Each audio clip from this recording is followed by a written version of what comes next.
प्यारे दोस्तों, आज श्रीमद् भागवत कथा का 7वां दिन है और आज व्यास महाराज जी ने भगवान श्री कृष्ण की बाल लीलाओं को आगे बढ़ाते हुए उनके अद्भुत चमत्कारों और विशेष रूप से गोवर्धन लीला का वर्णन किया। महाराज जी ने बताया कि कैसे बाल कृष्ण ने अपनी दिव्य शक्ति से गोकुल के लोगों को इंद्र के प्रकोप से बचाया। जब इंद्र ने क्रोधित होकर मूसलाधार बारिश शुरू कर दी तो छोटे से कान्हा ने अपनी एक उंगली पर पूरे गोवर्धन पर्वत को उठा लिया और सभी गोकुल वासियों को उसके नीचे आश्रय दिया। इस अद्भुत लीला को सुनकर पंडाल में बैठे सभी लोग जय कन्हैया लाल की के जयकारों से गूंज उठे। महाराज जी ने इस लीला के महत्व को समझाते हुए कहा कि भगवान हमेशा अपने भक्तों की रक्षा करते हैं और हमें अहंकार से दूर रहना चाहिए। इंद्र का अहंकार भंग हुआ और उन्हें अपनी भूल का एहसास हुआ।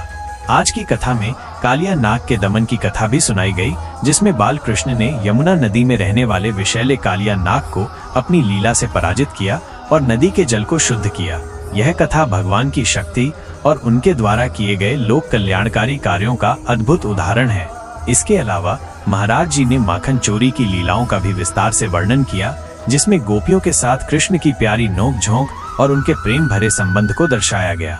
इन कथाओं को सुनकर सभी भक्तजन हंसे और भगवान के प्रेम में डूब गए। कथा के अंत में महाराज जी ने गोवर्धन पूजा के महत्व को बताया और प्रकृति के प्रति सम्मान रखने का संदेश दिया। उन्होंने कहा कि हमें पेड़ पौधों और पहाड़ों की पूजा करनी चाहिए, क्योंकि वे हमें जीवनदायिनी चीजें प्रदान करते हैं। आज की कथा ने हमें भगवान कृष्ण की अद्भुत शक्ति, उनकी करुणा और उनके प्रेम के बारे में बहुत कुछ सिखाया। गोवर्धन लीला तो सच में अविस्मरणीय है।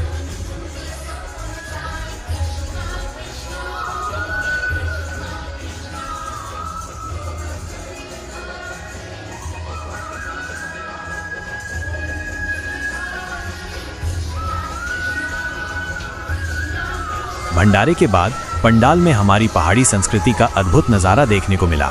हमारी माताएं, बहनें, बच्चे और बड़े बूढ़े सभी एक साथ गोल घेरे में इकट्ठा हुए और शुरू हो गया झोड़ा और मधुर लोक गीतों से पूरा वातावरण गुंजायमान हो गया।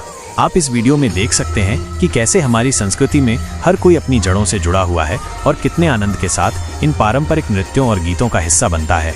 ये देखकर मन गर्व से भर गया कि हमारी संस्कृति कितनी जीवंत और समृद्ध है। आज के इस पावन दिन पर भक्ति, यज्ञ और हमारी संस्कृति का ये सुंदर संगम सच में अविस्मरणीय रहा।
प्यारे दोस्तों, आज श्रीमद् भागवत कथा का 8वां और अंतिम दिन है।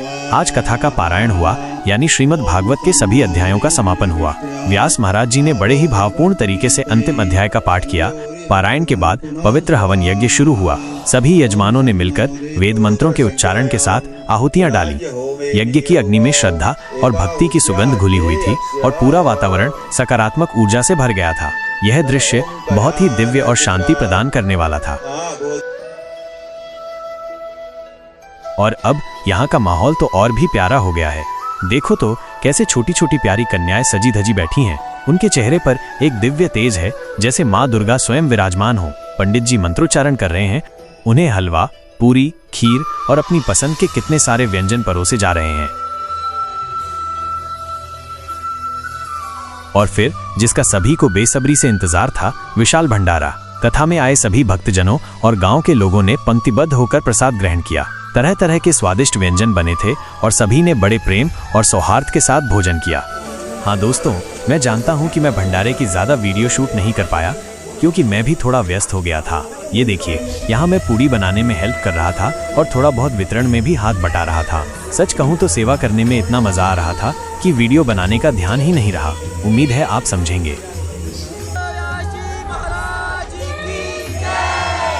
तो दोस्तों, वह घड़ी आ गई है जब हमें अपने प्यारे व्यास जी महाराज से विदा लेनी होगी। इन पावन दिनों में उनकी अमृतमयी वाणी ने हमें भागवत कथा के सागर में डुबकी लगवाई।